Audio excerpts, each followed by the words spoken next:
So how do we get reality? How do we get that created reality that is in a density that is faster than this one? How do we get it to slow down and become the one that we are currently in? Understand that that reality is already here. And what you perceive as a very strong gratification of the belief that where you want to be is ahead of you. Love is always here and is never testing you, never needing you to meet a condition. You don't need to suffer anymore. You don't need to meet a condition anymore to get what you want. You don't need to earn respect. You don't need to earn anything at all. If you do want to do that, what you are placing ahead of you as a reward is not what you want, because you cannot place happiness ahead of you or in a condition, because happiness doesn't have an opposite.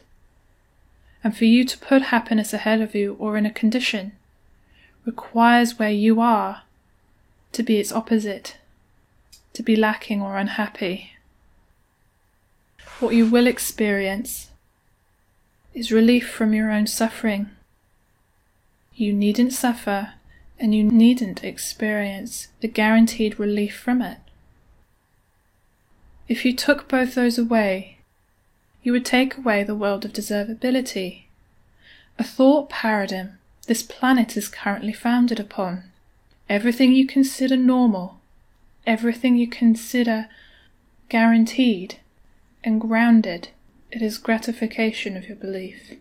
It is a gratification that you need, or rather want to, deserve what you want.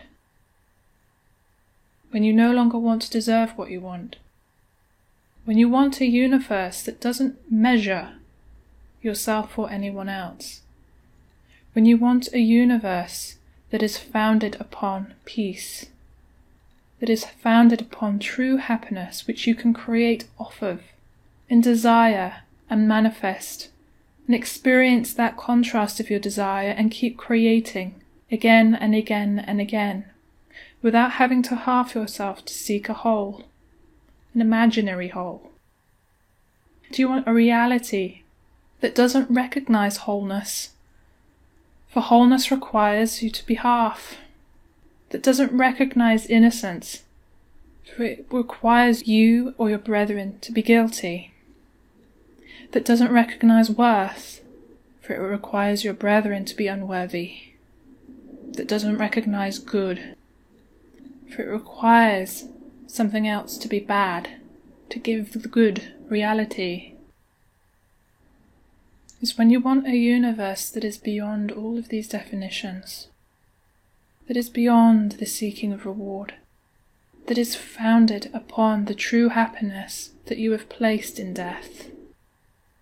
This true happiness is life, and it doesn't need the context of misery to give it form. True happiness is not just destined to giggles and excitement. True happiness is simply without condemning yourself or anyone, including the act of condemnation. It is here, the heaven you have always dreamt of. When you no longer want to suffer, that is when your desires will manifest. When you no longer want to suffer, when you understand it gives you nothing, and you're okay now to move on, that you've learnt all you want to know, that you understand that there is life after being happy, and that happiness is not your end game, and that you will not die when you get everything you want, because everything you want is constantly growing, constantly recalibrating and constantly changing and will never stop. When you get what you want, you will desire more and it will come into reality again. There is life after being happy. There is life after being love.